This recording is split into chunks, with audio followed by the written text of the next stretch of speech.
Mayoral Memo with Matthew Dickerson from Dubbo Regional Council.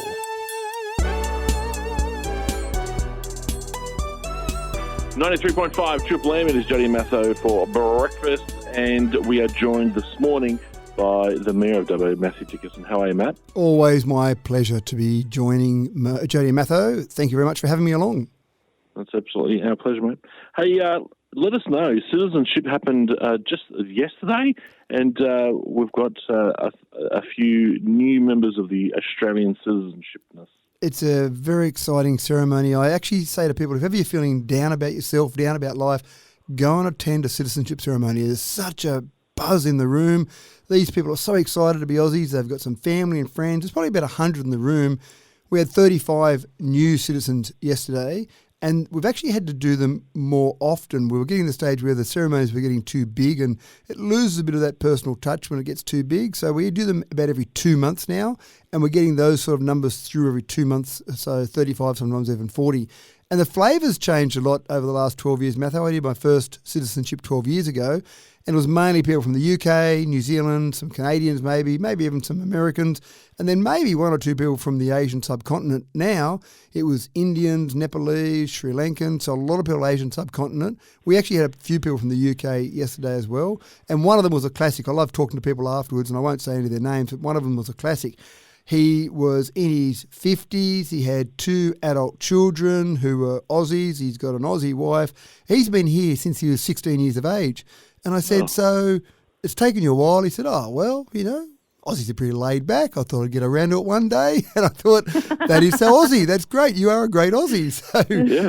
So, it's a really interesting background, though, how people got here, what brought them to Dubbo. I like talking to as many of those 35 as possible to find out that background, but it's a really uplifting experience. And from the bottom of my heart, welcome those people to Australia. Yeah, welcome. Yeah, absolutely. Welcome. Yeah, something on the back.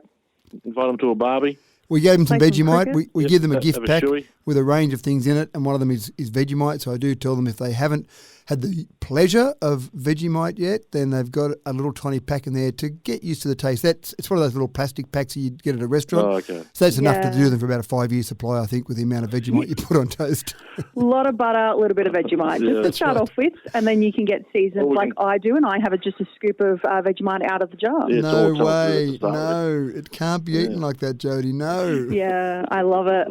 Use it as a dip. Evil. Now, on Sunday, the DRTCC had their season launch for their 2024 season. Yeah, that's right. So we had 22 shows previewed or discussed, and basically highlight there's 22 shows. The subscription season is now open, so all you've got to do to be a subscriber is buy 3 shows out of those 22. So it's not hard to find 3 shows out of those 22. Basically commit to those 3, and they give you a few advantages, give you some preferred seating. You can change shows if you need to. You get some discounts at some locations around Dubbo, so restaurants, that type of thing. So it's a good idea, but it also just gives you an idea of the sort of talent that we have coming through Dubbo. And I remember when we first discussed the theatre many, many years ago, some people said to me, I don't care about the theatre. I don't want to watch men in tights running around on stage. But the variety of shows, there are men in tights if you want to watch that. There'll be some lovely ballet there at the theatre through the year, but there'll also be some wonderful orchestras, but there'll also be some great comedy, some great dramas. So really, I think our staff there do a fantastic job giving us a mixture of a whole range of things. And a bit of feedback from the last season was that people did want a bit more comedy. They love when the International Comedy Festival comes through, for example. So there's a bit more comedy this year than previous years. They haven't asked me to be a guest spot on one of those international comedy festivals, but I'll keep working on it. And so, again, there's so much to choose from there. Have a look at that. Go online, look at it. There's a booklet there if you want to pick one up. But yeah, if you can't find something in those 22 shows that gets you excited about that theatre being there, then you're really not trying hard enough.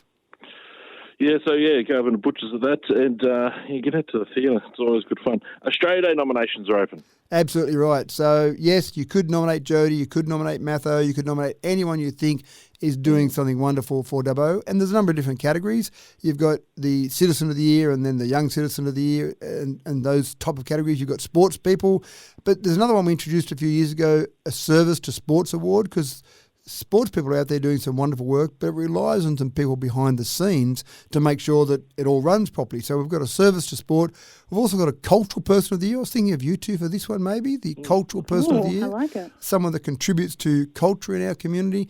And then you've got similar awards in Wellington. They're slightly different in Wellington to Dubbo because it's a bit of a hangover from the old pre-amalgamated days where the awards that we had with Dubbo City Council have continued on and the awards that the Wellington Shire Council had continued on. So similar with a couple of minor variations there.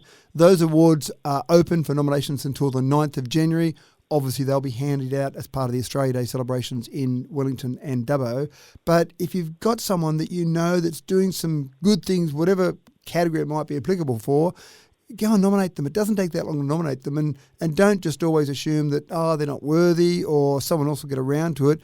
Just go and make the effort and put it in. And again, that's another great day where we get to give these awards out and hear from these people in our community, the wonderful work they're doing in our community. Yeah, there's a lot of people around doing some great work, especially me. So if you want to nominate me, join the queue. And I know you two featured Dubbo Day and spent a bit of time and effort on Dubbo Day, and I appreciate the work you did there with Dubbo Day. And this is, I suppose, a step further along from that. There are lots of great people making lots of contributions for Dubbo Day, and some of those might be applicable to be nominated for an Australia Day award. Yeah, exactly. Yeah, such 100%. good people around the town. Yes, such good people. Like yourself, Mr. Mayor, thank you so much, Matthew Dickinson, Mayor of Dubbo, for joining us this morning. Have a great day, mate. Thanks, mate. Appreciate that.